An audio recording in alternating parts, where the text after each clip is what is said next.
And now the next presenter is Leilah Powell, who is Executive Director of the Brackenridge Park Conservancy.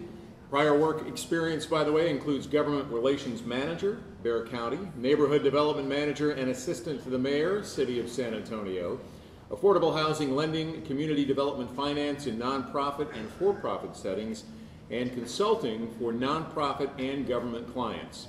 Leilah also serves on the Alamo Public Telecommunications Council, the board of the San Antonio chapter of the American Institute of Architects, and the advisory council of the School of Architecture at the University of Texas. Please welcome Leilah Powell.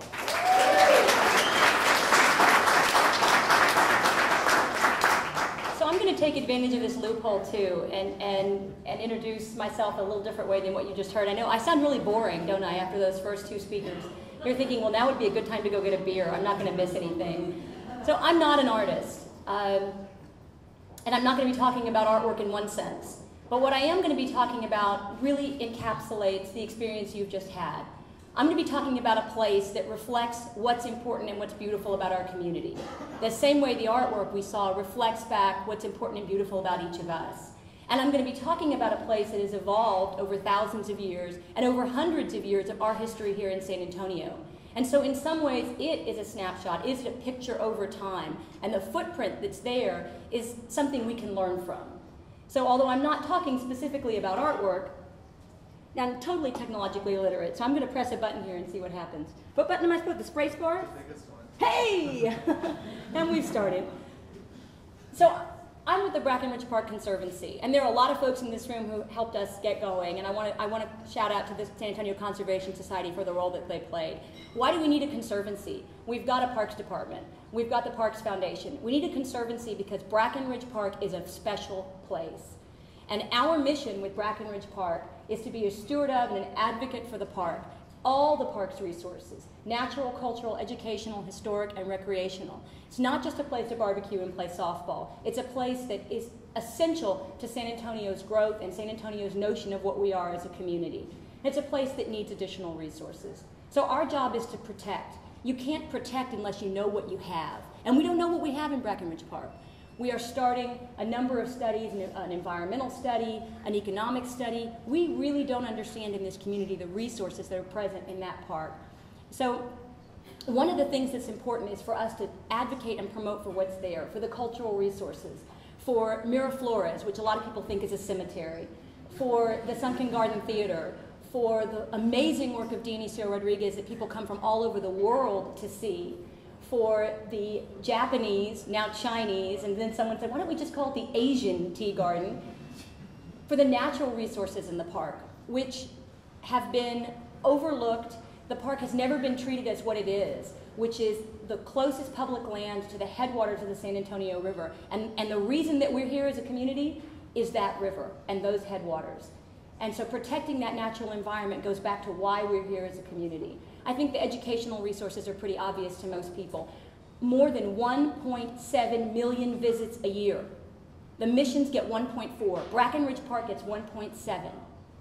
Think about the promotion that goes into the missions. Think about how we think about Brackenridge Park, and you see how far we have to go with the park. And for the historic resources, there were people living in that park 8,000 years ago. 8,000 years ago, they were gathering pecans and eating fish out of that river, and that's something that should help ground us. And all of the stories about San Antonio, about the influence of Spain, of Mexico, about different groups, you can read that in the park's history. Most of us, of course, think about the recreational resources, and that's wonderful. I mean, we should. That's the core of why we have parks, is for people to enjoy themselves. But we've got to identify and protect the other resources as well. So once we know what we have, and that's, as I said, what the Conservancy is in the process of doing, what should we do? Well, we should preserve them. Unfortunately, fortunately from my perspective, you can't build a wall around a park and say, no, nobody go in there, don't touch that, we got to preserve it. What you have to do is figure out how to preserve through use. How do we preserve the wonderful things about the park, but encourage people to go in there and use them and experience them? This is one of the most important sites in San Antonio's history. It's the site of the 1776 Upper Labor Dam. If you are standing there right now, you have no idea what that is. There is not a bit of interpretation that will help you understand why San Antonio is where it is and how it was built. Again, we have parks buildings from the 19th and 20th century. The building on the lower right is the oldest industrial building, stone industrial building in San Antonio. It's the 1878 municipal pump house. And that building isn't even mothballed, it's basically abandoned. So how are we going to tell the story about how we got running water in San Antonio? It has to be done through understanding what's there. And it has to be done through preserving the physical embodiment of that story. So this is a wall that's essentially failed, and there's no money to fix that. It's a historic wall. It's going to cost $1.2 million, and we've just sort of been told, well, it's not in the budget. And so that's why the Conservancy exists. This is Sunken Garden Theater. These are these fabulous light fixtures at the entrance to the theater, and they're basically being used as sort of ad hoc trash receptacles. And so when you see the infrastructure that's there in the park and you see the condition that it's in, then you understand why investing in it and telling that story can bring us back together as a community to understand our history and to work together. This is that 1878 municipal water system pump house seen from the other side. I bet a bunch of you are now thinking to yourself, God, I go to the park all the time, where is that? Because we don't see these things, either because they're overgrown, like this is, or because we accept it as part of the landscape without understanding what it wants to tell us about our community. So what can we do? We can enhance those things. We can discover what's there, we can plan to protect them, and then we can plan to improve them. And that's why I'm here. I'm here because I want you all to understand what it takes to make that step forward, to protect these resources, to preserve them, and then to create places where we can learn and where we can come together as a community. This is inexcusable.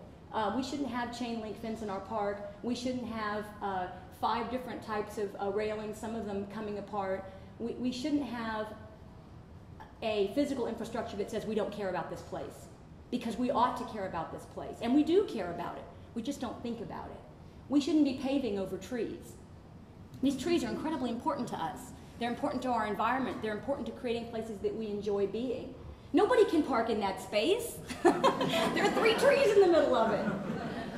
So we've got to fix those things. I mean, it's pretty basic stuff. It's not rocket science. I'm not an artist. I just look at that and think that ought to be better.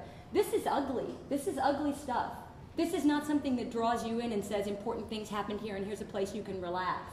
This is a place that says watch out because you're going to get hit by somebody on this corner down here. And yet that's one of the main entrances to the park. So we have chain linked and barbed wire and an industrial feel to what ought to be our backyard, our city's backyard. The River Authority has done such a fabulous job in taking a concrete lined ditch and turning it back into a river. This is what we have in the park. We have the same philosophy about handling stormwater runoff, and that's not right. That's not the experience of water that we should have. So all of these elements of how we deal with these urban challenges, they really come together in the park, and that's why the Conservancy exists. And this is the obligatory slide. My board would kill me if I didn't do this. We're a 501c3 organization. We're a nonprofit. We're just out there trying to tell the story and hoping that people understand that this is your community.